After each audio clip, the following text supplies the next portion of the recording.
सभी को praise the Lord. जय मसीह के भाई और बहनों, हम लोग आज वचन को देखेंगे। उत्पत्ति का पुस्तक अध्याय 37 हम लोग देखेंगे आज 19 से आगे। और वे आपस में कहने लगे, देखो वह सपना देखने वाला आ रहा है, इसलिए आओ हम उसको घात करके किसी गड्ढे में डाल दें और यह कह देंगे कि कोई बनेला पशु उसको खा गया। फिर हम देखेंगे कि उसके सपनों का क्या फल होगा। तो देखिए भाई और बहनों, यहाँ पर एक भाइयों ने और एक भाई को क्या करना चाहते हैं, वध करना चाहते हैं, मतलब उसको घात करना चाहते हैं, क्योंकि वो भाई ने जिसका पिता का प्रिय है और जो सपनों को देखा है और अपने भाइयों से बोला है। तो जब वह यूसुफ के बारे में यहाँ पर हम लोग देखते हैं कि अपने भाइयों को ढूंढते ढूंढते वहाँ पर जो पहुँच गया, जहाँ दातान में पाया, और उस जगह में जब पहुँच गया तो उस जगह में जब भाइयों ने दूर से देख रहे हैं तो उनको मार डालने के लिए षड्यंत्र को यहाँ पर रच रही हैं। और वे आपस में कहते हैं कि आओ हम कहने लगे कि देखो वह सपना देखने वाला आ रहा है। इसलिए उनको हंसी में मजाक में उड़ा रहे हैं, वो देखो ये सपने देखने वाला आ रहा है बोल के यहाँ पर बोल रहे हैं। और इसलिए आओ हम उसको घात करके किसी गड्ढे में डाल दें। तो देखिए यहाँ पर जो सपना उसी ने देखा था, तो उसके वजह से अपनी भाइयों लोग ने उनको दुश्मन समझ रहे हैं और उनको घात करने लग रहे हैं। तो और ऐसे बोले कि आओ सपना देखने वाला आ रहा है, हम ऐसे करें कि उनको एक गड्ढे में क्या करें डाल दें, फिर देखेंगे कि कैसे उनका सपना पूरा होगा, उसका सपनों का क्या फल निकलेगा। बड़ा बड़ा सपना देखता है, ऐसे ऐसे बोलता है, तो आओ हम लोग उनको क्या करें, उनको ही मार डालें, तो उसके सपना क्या होगा देखेंगे बोल के उन लोग बोल रहे हैं। ऐसे करेंगे, गड्ढे में फेंक देंगे और फिर जो बनेले जो पशुओं हैं उन लोग खा दिया बोल के हम लोग जाके घर में बोल देंगे बोल के उन लोगों ने बातचीत को कर रहे हैं। यह सुन के रूबेन ने उनको उनके हाथ से बचाने के लिए बीचा से कहा, हम उसको प्राण से तो न मारे। तो रूबेन ने जो बड़ा भाई है, सबसे बड़ा है, वह क्या बोल रहा है, उनको मारना नहीं चाहता। इसी वजह से वो क्या बोल रहा है, उसको मारने की विचार से बचाने के लिए वो क्या कर रहा है कि हम उनको जान से तो नहीं मारेंगे बोल के यहाँ पर बोले। फिर रूबेन ने उनसे कहा, लहू मत बहाओ, उसको जंगल में इस गड्ढे में डाल दो और उस पर हाथ मत उठाओ। देखिए वह बचाना चाहता है उस भाई को जो सपना देखा है, पर ऐसे बोला है कि उसको हम जान से नहीं मारेंगे, उसके लहू को हम नहीं बहाएंगे, बल्कि हम क्या करेंगे, उसको गड्ढे में डाल दो और उस पर हाथ मत उठाओ। और उसको उनके हाथ से छुड़ाकर पिता के पास फिर पहुंचाना चाहता था। तो रूबेन ने चाहता था कि उसको नहीं मार के क्या करें, अपने पिता के पास पहुंचाए बोल के। फिर और भी जो भाइयों लोग हैं उनको तो झगड़ नहीं सकता, अगर उनको झगड़ेगा तो उनको भी मार डालेंगे। इसी वजह से वो चुपके से हर एक काम करना चाहता है और उनको नहीं मारेंगे, गड्ढे में डाल दो और उसको मत मारो बोल के यहाँ पर बोल रहा है। और उनको चाहता है कि वो अपने पिता के पास उसको ठीक से पहुँचा दे। इसलिए ऐसा हुआ कि जब यूसुफ अपने भाइयों के पास पहुंचा तब उन्होंने उसको रंग बिरंगा अंगरेखा जिसे वो पहने हुए था उतरा लिया और यूसुफ को उठाकर गड्ढे में डाल दिया। वह गड्ढा सूखा था और उसमें कुछ जल ना था। तो देखिए जब यूसुफ ने दूर से थे तो उन लोगों ने इसे बातचीत कर रहे हैं कि किस प्रकार उनको मारेंगे, किस प्रकार उसको घात करेंगे, किस प्रकार इनको नाश करेंगे बोल के, क्योंकि वो सपना को देखता है, हमारे ऊपर राज्य करना चाहता है। वो हम उनको क्या प्रणाम करेंगे, वो छोटा होकर भी इतना बड़ा बड़ा बात बोल रहा है। ऐसे करके लोग बहुत सारे बात किए होंगे भाई और बहनों। और जब वो दूर से आ रहे हैं तो उनको देख के हर एक बात को अभी से और प्लानिंग अभी कर रहे हैं कैसे करके मारेंगे। एक मनुष्य जो बोल रहा है गड्ढे में डाल देते हैं, कोई जानवर खा लेंगे बोल देंगे, घर में जाके बोल रहा है। और एक जो भाई है बड़ा वाला रूबेन जो बोलता है उसको बचाना चाहता है, तो वो बोला कि हम इस गड्ढे में उसको डाल दें और उसको हम लोग नहीं मारेंगे क्योंकि वो हमारे भाई है बोल रहे हैं। ऐसे करके हर एक भाई जो वहाँ पर 11 भाई है, हर एक भाई यहाँ पर एक एक बात बोले होंगे और हर एक के विचार यहाँ पर किए होंगे, पर जिसका विचार अच्छा लगा होगा उस बात को उन लोग किए होंगे भाई और बहनों। क्योंकि जो 11 है यहाँ पर तो हर एक बात तो बोलेंगे यहाँ पर एक एक करके।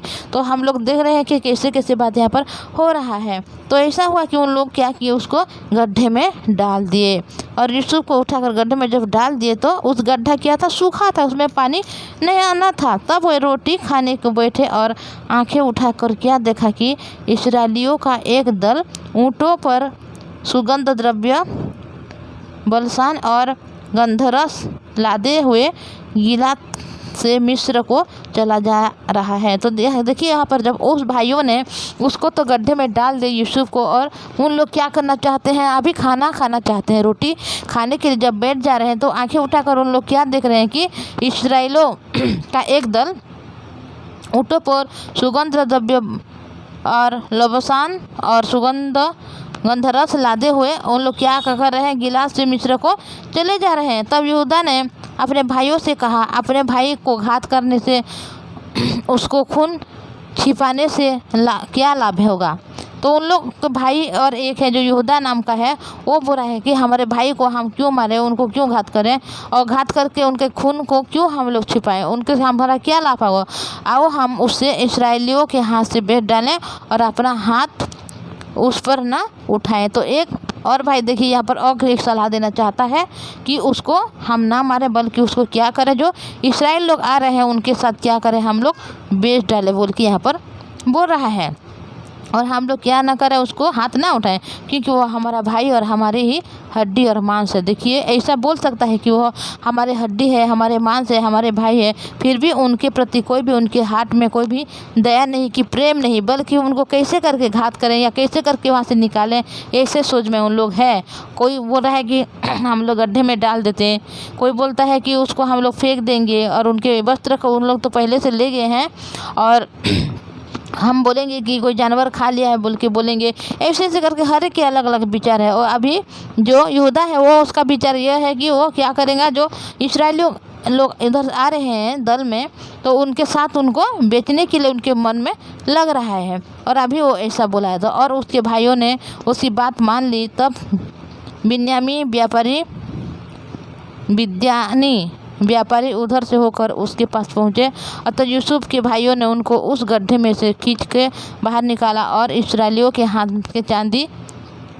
चांदी के 20 टुकड़े के बेच दिया, और वो यूसुफ को मिस्र ले गए। देखिए यहाँ पर क्या हो गया, अपने भाइयों को 20 टुकड़े चांदी लेकर अपने भाई को यहाँ पर क्या कर रहे हैं, बेच दिए हैं।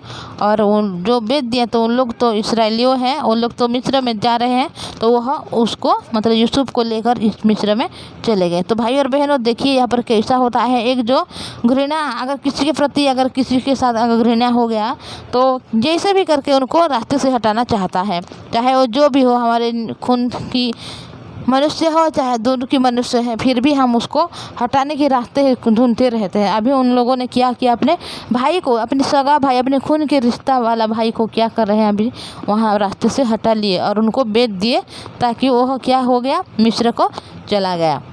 तो देखिए हर एक बात को हम देखेंगे धीरे धीरे करके आगे क्या हुआ यूसुफ के जीवन में, वो सपना क्या हुआ, उनके पिता जो उनको ज़्यादा प्रेम करता है उसका क्या है, हर एक बात को हम धीरे धीरे करके देखेंगे। तो मैं इतना बोलूँगी भाई और बहनों, आपको एक रिक्वेस्ट करना चाहूँगी, अगर आप चैनल में नई है तो सब्सक्राइब कीजिए, लाइक और शेयर कीजिएगा। तो हम प्रार्थना करेंगे। धन्यवाद पवित्र परमेश्वर पिताजी, धन्यवाद करती हूँ आपकी दया करुणा के लिए प्रभु। और पिता परमेश्वर मनुष्य ऐसे है प्रभु जी कि हम किसी भी विषय में पिता परमेश्वर कोई भी मतलब ऐसे नहीं कर सकते कि कोई किसी को दया नहीं है, हमारे हृदय में किसी के प्रति प्रेम नहीं प्रभु जी।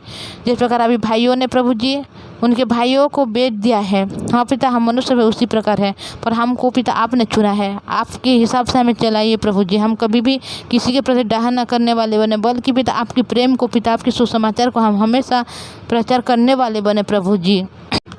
हम मनुष्य ऐसे कर भी सकते हैं प्रभु जी, पर आपकी प्रेम अगर हमारे हृदय में प्रभु जी तो हम कभी भी किसी को तकलीफ नहीं पहुंचाएंगे, बल्कि हमारे हृदय में इस प्रकार उत्पन्न होगी कि हम कैसे करके उनको परमेश्वर की जीवित वचन को, सुसमाचार को उनके हृदय में स्थापित करें, कैसे करके वो उद्धार को पाएँ, उसी प्रकार हमारी सोच होगी प्रभु जी। और आपने हमारे सोच में, विचार में पिता हमें न पकड़ाते हो पिता, आपकी जीवित वचन में जैसे पकड़ने वाले बने प्रभु, आशीर्वाद अनुग्रह दया दीजिए प्रभु जी।